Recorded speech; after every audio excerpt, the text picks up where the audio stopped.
నమస్తే, welcome to right angle. నిత్యం నిజాలు వేధించుకు తింటుంటే ఒక అబద్ధం కావాలి ప్లీజ్ అంటూ యాచిస్తోంది తెలుగు మీడియా. అబద్ధాన్ని అందంగా రాయవచ్చు, అందరి మన్ననలు పొందవచ్చు, అంతో ఇంతో రాబట్టుకోవచ్చు, మనపై ఆశలు పెట్టుకున్న వారిని సంతోషింపజేయవచ్చు. నిజం రాస్తే నిష్ఠుర పడతాం, వాస్తవం ప్రసారం చేస్తే వ్యాకుల పడతాం. విత్తబలం క్షీణిస్తుంది, మొత్తంగా పరిస్థితి ఇరకాటంలో పడేస్తుంది. ఎన్నికల సీజన్లో ఎన్ని అబద్ధాలు రాస్తే ప్రసారం చేస్తే అంత దండుకోవచ్చు. అందుకే తెలుగు మీడియా చాలా అంశాలను ఉద్దేశపూర్వకంగా విస్మరించి అబద్ధాల వేటలో పడింది. మనం ప్రసారం చేసిందే వార్త, ప్రచురించిందే ప్రత్యేక కథనం. మన కలం నుండి వెలువడితే 100% నిజమైన విశ్లేషణ. నేతల సమర్థతను, ప్రభుత్వాల పనితీరును, పార్టీల బలాబలాల్ని, శ్రేణుల సామర్థ్యాన్ని అంచనా కట్టేది మనమే అన్నట్లుగా వ్యవహరిస్తోంది మీడియా. ఏ పూట కాపూట పార్టీల బలాబలాల్ని బేరీజు వేసి నేతలు చేసే యాత్రలకు లొకేషన్లు షేర్ చేయాలి. ప్రభావశీల సామాజిక వర్గాలను గుర్తించి అడ్రస్లను వాట్సాప్ చేయాలి. లొంగుబాటు మేళాకు సర్వం సిద్ధం చేయాలి. రాజీనామాల పర్వాన్ని లైవ్లో టెలికాస్ట్ చేయాలి. పార్టీలు మారే వారిని ముందే గుర్తించి లిస్ట్అవుట్ చేయాలి. ఇది మన తెలుగు పత్రికల ఛానళ్ల సీజనల్ రాయ బేరం. ప్రిజుడీస్తో వార్తలను ఎంపిక చేయాలి. కంటెంట్ అదే ఉండాలి, కానీ టోన్ మార్చాలి.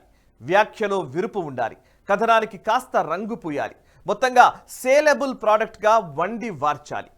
ఉన్నమాట అంటే ఉలికిపాటు. కానీ ప్రస్తుతం తెలుగు మీడియా సంస్థలన్నీ చేస్తున్నది తయారీ, అమ్మకం, వ్యవహారం మాత్రమే. ఇది గంపగుత్తగా తెలుగు మీడియా ధోరణిపై నేను చేస్తున్న ఆరోపణ కాదు, పచ్చి నిజం. ఇటీవలి కాలంలో పత్రికల ఛానళ్ల తీరుతెన్నుల్ని కొంచెం నిశితంగా గమనించండి. ఎవరికి వారు తమ తమ క్లయింట్ల తరపున వకాల్తా పుచ్చుకొని నిజాలను ఉద్దేశపూర్వకంగా విస్మరించి అబద్ధాలను అందమైన కథనాలుగా మార్చి ప్రసారం చేస్తున్నాయి, ప్రచురిస్తున్నాయి. ఉదాహరణలతో సహా వివరించే ప్రయత్నం చేస్తాను. ప్రధాని నరేంద్ర మోదీ ఇటీవలే 4 రోజుల్లో 2 సార్లు రాష్ట్రంలో పర్యటించారు. కీలకమైన అంశాలపై విధానపరమైన ప్రకటనలు చేశారు. పసుపు బోర్డు ఏర్పాటు, గిరిజన యూనివర్సిటీ స్థాపన, కృష్ణా నదీ జలాల పంపకం బాధ్యతను బ్రిజేష్ కుమార్ ట్రిబ్యునల్కు అప్పగిస్తూ తీసుకున్న నిర్ణయం. ఈ 3 అత్యంత కీలకమైన ప్రకటనలు చేశారు దేశ ప్రధాని. పసుపు బోర్డు వల్ల ప్రయోజనాలేంటి? కేంద్రీయ గిరిజన యూనివర్సిటీ వల్ల ఎంతమందికి ఉపయోగం? యూనివర్సిటీ ఏర్పాటు చేసే ప్రాంతానికి కొత్తగా వచ్చే ప్రయోజనాలేంటి? సుదీర్ఘకాలంగా న్యాయపరమైన చిక్కులు ఎదుర్కొంటున్న కృష్ణా జలాల వివాదాన్ని పరిష్కరించడం వల్ల సాగు విస్తీర్ణం ఎంత పెరుగుతుంది? ఏ జిల్లాల్లో ఎంత మేర భూమి సాగులోకి వస్తుంది? ఇలాంటి కథనాలు ఏ ఛానల్లోనూ ప్రసారం కావు, పత్రికల్లోనూ ప్రచురణకు నోచుకోవు. ఎక్కడో 1-6 పత్రికలో, ఛానళ్లలో మినహా. నిజామాబాద్ సభలో ప్రధాని నరేంద్ర మోదీ కేసీఆర్తో జరిగిన వ్యక్తిగత సమావేశ వివరాలు బయటపెట్టగానే మన మీడియా ఎగిరి గంతేసింది. ప్రధాని మాటకు కేటీఆర్ కౌంటర్ దొరకగానే పదే అవే క్లిప్పింగ్స్ను ప్రసారం చేసింది. ఈ తరహా ప్రోగ్రామ్స్ వేయకూడదని కాదు ఉద్దేశం. ప్రధాని మాట్లాడిన తర్వాత అసలు జిహెచ్ఎంసీ ఎన్నికల తర్వాత జరిగింది ఏంటి? నిజంగానే కేసీఆర్ ఆ తర్వాత ఢిల్లీకి వెళ్లారా? ఏ ఏడాది నుంచి తెలంగాణ ముఖ్యమంత్రి ఢిల్లీ టూర్లు తగ్గించారు? ఢిల్లీ వెళ్ళినా కేంద్ర అధికార యంత్రాంగాన్ని కలవడం పూర్తిగా మానేశారు. ఇలాంటి లైన్తో ఒక స్టోరీ రాసే అవకాశం ఉంది. కానీ మన మీడియాకు పదే సంచలనాత్మక ఆరోపణల తాలూకు క్లిప్పింగ్స్పై ఉన్న దృష్టి విశ్లేషణాత్మకమైన కథనాలపై ఉండదు. నిజానికి పసుపు బోర్డు వల్ల వచ్చే ప్రయోజనాలపై అద్భుతమైన స్టోరీలు రాసే అవకాశం ఉంది. 1-2 పత్రికలు ఈ తరహా కథనాలు ప్రచురించాయి, కానీ ఛానళ్లకు పట్టింపు లేనట్లుగా వ్యవహరించాయి. పైపెచ్చు పసుపు బోర్డు రావడం వల్ల అదనంగా వచ్చిన ప్రయోజనాలు ఏమీ ఉండవంటూ సాగే కథనాలను టెలికాస్ట్ చేశాయి.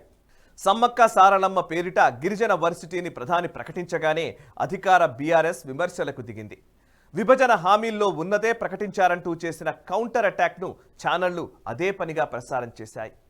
బండి సంజయ్ని అధ్యక్ష బాధ్యతల నుంచి తప్పించగానే బీజేపీ విషయంలో నెగటివ్ స్టోరీలను పుంఖానుపుంఖాలుగా రాయడం, ప్రచురించడం, ప్రసారం చేయడం మొదలుపెట్టాయి మన తెలుగు మీడియా. బండి సంజయ్ అధ్యక్షులుగా ఉన్న సమయంలో బీజేపీలో వర్గపోరు తీవ్రమైందంటూ కథనాల్ని వండి వార్చాయి. బండి సంజయ్ దూకుడు గల నేత కావడంతో మిగతా నేతలు అసంతృప్తికి గురవుతున్నారంటూ కథనాలను వడ్డించాయి. అధ్యక్ష పదవి నుంచి తొలగించగానే బీజేపీ బలహీనపడిందని, బండి సంజయ్ ఉన్నన్నాళ్లు యాక్టివిటీ ఉండేదంటూ కొత్త పల్లవిని అందుకున్నాయి. మరికొంతకాలం బీజేపీ బీఆర్ఎస్ ఒప్పందం కారణంగానే సంజయ్ని అధ్యక్ష బాధ్యతల నుంచి తొలగించారని, కవిత అరెస్ట్లో జాప్యం అందుకే జరుగుతోందని అనేక కథనాల్ని రాశాయి. నిజానికి ఈ పత్రికలకు ఛానళ్లకి బండి సంజయ్ పైన ప్రేమ లేదు, బీజేపీ పట్ల కోపము లేదు. నిజానికి వాళ్ళ ప్రయోజనాలు నెరవేరట్లేదు అనే అక్కసు తప్ప.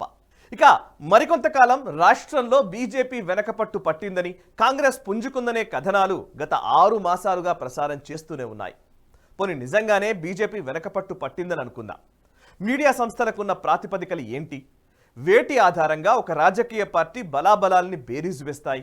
అయినా ఇంత ప్రామాణికతను మన మీడియా సంస్థలు కాపాడతాయని అనుకోవడం మన వెర్రితనమే అవుతుంది.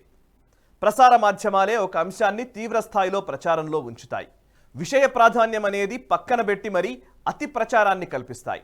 మరో అంశం ముందుకు రాగానే పాత విషయాన్ని పక్కన పెట్టేస్తాయి. అంటే దీని అర్థం ప్రతిరోజు వార్తల్లో ఉండే పార్టీ బలమైందా?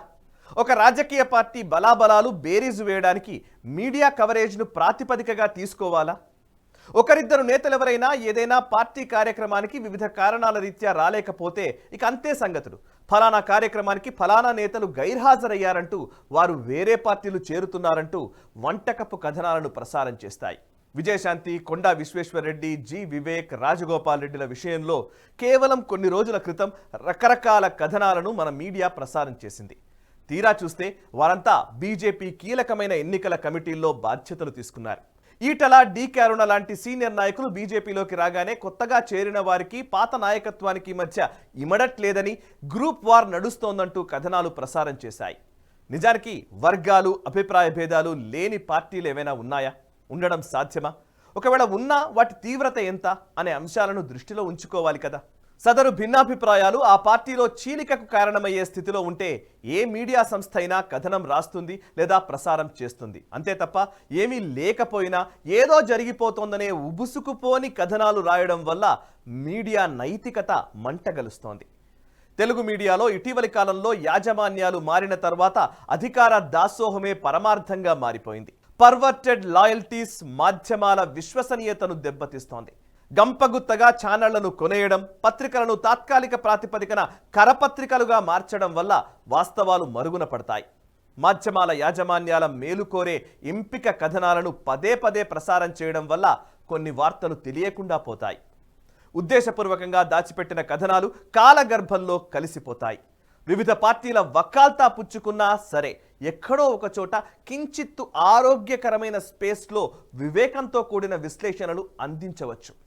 ఒక్కో పార్టీకి ఒక్కో ఛానల్, దానికి తోడు ఒక పత్రిక, వీటికి అనుసంధానించి సోషల్ మీడియా ప్లాట్ఫామ్లు వచ్చాక ప్రాయోజిత కథనాల జోరు మార్మోగిపోతోంది. తెలుగు మీడియాలో ప్రస్తుతం జరుగుతున్నది ఇదే. ఒకటి అరా ఛానళ్లలో, పత్రికల్లోనూ మినహా మిగతా వాటికి జాతీయ వార్తల ఊసే అక్కర్లేదు. ఒకవేళ వాటిని ప్రసారం చేసినా ఏవైనా మోదీ వ్యతిరేక సర్వేలు వచ్చినప్పుడు ఎగిరి గంతేస్తూ మోదీ ఇమేజ్ తగ్గిందా, మోదీ గ్రాఫ్ తగ్గిందా, 2024లో మోదీ గెలుపు అసాధ్యమా అంటూ వంటావార్పు కార్యక్రమాలకు తెరలేపుతాయి. ఇలాంటి కథనాలు ప్రసారం చేయకూడదని నేను అనట్లేదు. వీటితో పాటు దేశవ్యాప్తంగా జరిగే అనేక రాజకీయ పరిణామాలను కూడా ఆసక్తి కలిగించే విధంగా, విశ్లేషణాత్మకంగా, వీక్షకులను ఆకట్టుకునే విధంగా రాయవచ్చు కదా. కానీ వాటి జోలికి మన మీడియా వెళ్ళదు. భారతదేశ చరిత్రలో తొలిసారి కాంగ్రెసేతర మెజారిటీ ప్రభుత్వం ఏర్పడి 10 ఏళ్ల కాలం పూర్తి చేసుకుంది. 2 స్థానాలతో ప్రయాణం ఆరంభించి 300 సీట్లతో అధికారంలో ఉన్న బీజేపీ ప్రస్థానంపై అద్భుతమైన కథనాలు రాయవచ్చు, విమర్శను కూడా జోడించవచ్చు. బీజేపీ చేస్తున్న పొరపాట్లను అర్థవంతంగా, విమర్శనాత్మకంగా ప్రస్తావించవచ్చు. మొత్తం స్వాతంత్ర్యానంతర భారతదేశ రాజకీయ చరిత్రను, బీజేపీ ప్రవేశాన్ని, కాంగ్రెస్ ఉత్థాన పతనాలను, ప్రాంతీయ పార్టీల పుట్టుక, అంతర్ధానాల గురించి వివేచనతో కూడిన కథనాలు రాయవచ్చు. బుద్ధిజీవులను సైతం ఇలాంటి కథనాలతో మెప్పించవచ్చు. అలా కాకుండా చవకబారు, నేలబారు కథనాలతో ఛానళ్లను, పత్రికలను నడపడం వల్ల అవసరమైన సొమ్ము కూడబెట్టవచ్చు, కానీ విశ్వసనీయతను పోగొట్టుకోవడం ఖాయం. నిజానికి ఇవాళ తెలుగు మీడియాలో విశ్వసనీయత అక్కరలేని విలువ, లేదా సంపాదనకు, ప్రయోజనాలకు అడ్డం వచ్చే విలువల ప్రతిబంధకాల్ని వదిలించుకున్న తర్వాత భేషుగ్గా వకాల్తా కథనాలు రాసుకోవచ్చు. గర్వంగా నేషనలిస్ట్ హబ్ ప్రస్థానం గురించి ఇక్కడ చెప్పక తప్పదు. నేషనలిస్ట్ హబ్ చిన్న యూట్యూబ్ ఛానల్గా తన ప్రస్థానాన్ని మొదలుపెట్టి 4 ఏళ్లు పూర్తి చేసుకుంది. ఈ 4 ఏళ్లలో మేము రూపొందించిన ప్రసారం చేసిన కథనాల్లో విమర్శించాల్సిన చోట కటువుగానే విమర్శిస్తూ వచ్చాం. విమర్శించదలుచుకున్న వారిపై విమర్శనాత్మకంగానే వ్యవహరించాం. జాతీయవాద అంశాలకు వచ్చినప్పుడు రాజకీయాలతో నిమిత్తం లేకుండా పూర్తి మద్దతును తెలియజేశాం. మేమేం వైఖరి తీసుకున్నా కుండబద్దలు కొట్టి చెప్పాం. శశభిషలు లేకుండా కథనాలు రాశాం. అంతే తప్ప ప్రాపకం కోసం దిగజారలేదు. ఇతరేతర ప్రయోజనాల కోసం వంటవార్పు కార్యక్రమాలు అస్సలు చేయలేదు. నిజానికి తెలుగు మీడియాలో ఉన్న ఈ లోటును, ఈ అనారోగ్యకరమైన ధోరణిని గుర్తించే మేం ఈ రంగంలోకి అడుగుపెట్టాం. నిక్కచ్చిగా నేషనలిస్ట్ స్టాండ్ తీసుకున్నాం. దెప్పి పొడుపులను, కువిమర్శలను ఖాతరు చేయకుండా సద్విమర్శలను ఆహ్వానిస్తూ ముందుకెళుతున్నాం. ప్రాంతీయ పార్టీల బాకాలుగా మారిపోయిన ఛానళ్లు జాతీయ అంశాల విషయంలో, జాతీయ పార్టీల విషయంలో అయినా పాత్రికేయ ప్రమాణాల్ని, విలువల్ని పాటించాలి. కాంగ్రెస్ పార్టీయే కావచ్చు, అది ఆరంభంలో చేసిన మేలు గురించి అద్భుతంగా రాయవచ్చు. అదే సమయంలో కాంగ్రెస్ పార్టీ ఈ దేశానికి చేసిన కీడును కూడా అదే కథనంలో ప్రస్తావించవచ్చు. బీజేపీని విమర్శించవచ్చు. అది చేసిన తప్పటడుగులను, అది చేసిన మంచి పనులను సైతం ప్రస్తావించవచ్చు. అంతేగాని పార్టీల బాకాలుగా మారిపోవడం వల్ల పరువు పోవడం తప్ప మరేమీ మిగలదు. పాత్రికేయ వృత్తికి కళంకం తేవడం తప్ప ఇంకేమీ జరగదు. ఢిల్లీలో న్యూస్ క్లిక్పై దాడులు జరగగానే ప్రజాస్వామ్యంపై దాడిగా తెలుగు పాత్రికేయులు గగ్గోలు పెట్టారు. తెలుగు మీడియా సంస్థలకు సమకూరే పెట్టుబడుల గురించి కూడా నిఖార్సుగా ఉండాలి కదా. రాష్ట్ర ప్రభుత్వం కొన్ని సంస్థల విషయంలో అనుసరిస్తున్న అణచివేత వైఖరి గురించి కూడా ఇంతే స్థాయిలో నిరసన చేయాలి కదా. మరి ఏమైంది? ఇది మొత్తంగా మన తెలుగు మీడియా అనుసరిస్తున్న వంటపాటల, వంటవార్పుల కథనాల తీరు. ఈ తరహా తీరును గర్హిద్దాం. ఉన్నంతలో విలువల్ని పాటిద్దాం.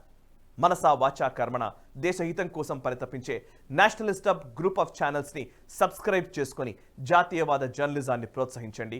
ఈ వీడియోని లైక్ చేయండి, 10 మందికి షేర్ చేయండి. Thank you very much. ఈ వీడియో మీకు నచ్చినట్టయితే లైక్ చేయండి, 10 మందికి షేర్ చేయండి. అలాగే కామెంట్ల రూపంలో మీ అభిప్రాయాలను మాతో పంచుకోండి. Nationalist hub group of channels ను సబ్స్క్రైబ్ చేసుకుని తెలుగునాట జాతీయవాద జర్నలిజాన్ని ప్రోత్సహించండి. ఈ వీడియో కింద ఉన్న బెల్ ఐకాన్ పై క్లిక్ చేయడం మర్చిపోవద్దు.